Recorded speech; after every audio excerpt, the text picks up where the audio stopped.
Tingin ka dun. Birthday! Ay! Happy birthday! Pampasal! Bro, dali! Ay, nagandang maamoy mo na. Wow! Ay, magandang araw. Ay, heto nga, natagalan nga tayo sa pag-upload nga natin ng vlog. Uy, grabe.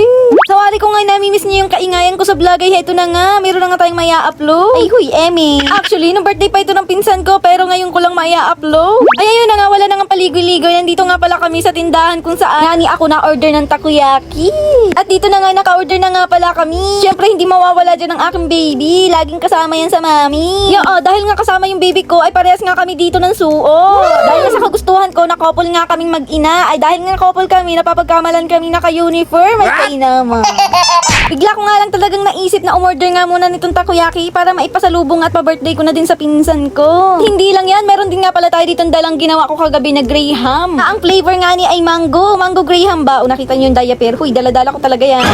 Actually, ganyan talaga pag may baby ka. Kailangan dala mo ang dapat kailangan. Lalo na ang wipes, pulbo, or kuchi-kuchi kung tawagin na para sa mga antay-bungang araw nga ni. Dahil nga sa sobrang tag-init, ay kailangan yun be. Para sa ating mga baby nga ni. Oh yes. Or dahintay nga kami din yun ang ganap namin dito. Nahiya nga yung owner na nagluluto dito na naghihintay daw kami sa sobrang tagal lutuin nga nitong takoyaki. Dapat nga kasi daw ang ginawa ko daw is nag-order nga daw muna ako para naman pagluto na ay kukunin na nga nila ang. Tama naman talaga para hindi naman tayo maghintay. Tuloy nahihiya sa ating si ate pag naghihintay ang customer. Actually, nagkataon lang talagang ako'y napa-order kaya naman ito, adi sa susunod bawi na lang tayo next time. Way back time nga ni ito makukuha na natin may lang itong ating order at nilalagyan lang ni ate yung toppings at here we go. This is my order nga ni with the chili powder. Woo! Habang andito na nga pala tayo sa may tricycle at naghihintay nga tayo dito na one person lang at tatakbo na nga pamulanay. A few moments later. So, ayan, nandito na kami ngayon. Kararating lang natin ito naabutan ko. Ayun na nga at naabutan nga natin sila na nagaputol ng balinghoy or tawagin na lang natin kamuting kahoy at saka San Fernando. Maya-maya nga lang din ay ito nga nagasipaglamunan nga at mga nasa bandang alas 4 na nga ito banda. This part of video nga iniloloko ko nga itong kapatid ko na mag-rates ka naman kung masarap pa yung aking order na takoyaki o hindi dahil first time nga lang niya makakatikim wari ko nito ay kalaki nga daw. Nalagyan mo maanang. Sarap. Sarap. Tayo na nga ang sagot ay approve sa panlasa nila at pato. Ay mual nga nila ang talaga nga ni ay. Nasarapan din nga pala yung mga pamangkin ko kaya nangungunti na din tong takoyaki. Daldal nga ako ng daldal ay aba hindi ko man lang napiliks kahit kaunting handa man laang. Aba ay ito nga ni at paubos na wari ko yung aking graham na gawa-gawa na arian. Basta sa handaan alam niya na ang sagot pag mabilis maubos. Oh yes. Nakakagulat nga nit ng lalaki yung aking mata dahil nakita ko itong isang gin na bilog baga sa lamisa Nakakita lang ako ng gin bilog ay ako'y parang malalasing na kaagad. Aba ay teka parang nag-iba yata yung ating boss dito sa ating voice over. Ay pahipiha-piha bayan man itong aking iPad na iri hindi pa maayos bayan naman talaga at wala pa nga yung aking order. Ay awan pa baga naman sa voice over ko na iri Ihayain na pa nga ni ay ito na nga diretso na natin dito sa ginagawa nitong aking pinsan. Siya nga pala ang taga-timpla dyan ng ating pangmalakasan na gin bilog. Pamangkin ko nga pala dyan ay taga-sayaw. Aba ay may pakimbot-kimbot sa harap ng camera. Upa, sige. Dahil nga sa hindi nga tayo marunong magtimpla ng ganyan dahil hindi naman talaga tayo manginginom at talagang taga-inom nga nila ang aba ay siya nga ang aking pinagtimpla. Aba ay maalam daw siya ay. Aba ay sige nga ni. Hello! Hello!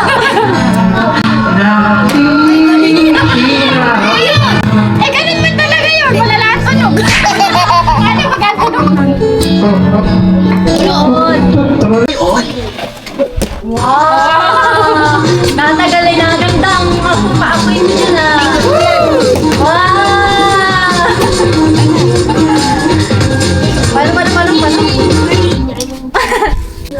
Paano?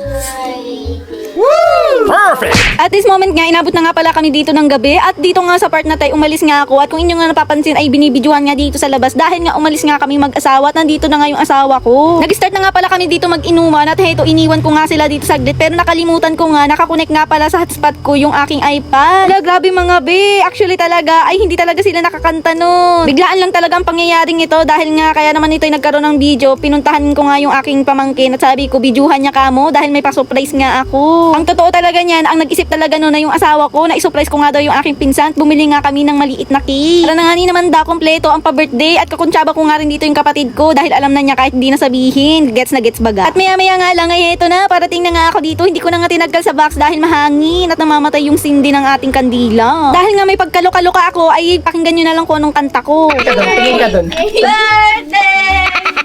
Happy birthday! Yay, para baga nag-aprosesyon ako sa pagkanta eh. Sa'yo ang inumin, sa'yo ang pulutan. Happy birthday to you! Na wala ang kanta! Happy birthday to you. Wala ang kanta! Happy birthday, happy birthday, happy birthday to you. Wala ang kanta! Sa'yo ang inumin, sa'yo ang pulutan. Happy birthday. Tatawa at maiiyak na lang talaga yung pinsan ko dito sa mga kalukuhan namin. Pag hindi baga naman ang mga pinsang nasa paligid ay mga bubuangin kung kumanta, ay pag hindi baga naman ay kayo natawa na lang. Ngunit bago nga pala ang lahat, nais ko nga muna i-shoutout si walang iba kundi si Ana Mariel, Joshua Pereda, ating top rising fan. At isa rin sa top fan rising fan natin na si Patabugin Vlog na isang vlogger at sa kanyang kapatid ni si Kalu Uy Vlog. Pwede ninyong silang bisitahin sa kanilang mga page para mapanood ninyo ang mga kanilang mga content nga ni. Tapos na nga pala mag-blow dito yung pinsan ko, kaya naman ay heto for the picture taking na alam na din. Kaya naman ito nga ay for the kanta na lang tayo this time. Kaya kung nakaabot ka man dito sa vlog ko, huwag niyo naman kalimutan mag-like and follow share dito lang sa akin sa Yummy Vlog. Kaya naman ang masasabi ko na lang ay abay salamat sa inyong panonood nga ni. Thank you very much! Kaya naman bye-bye.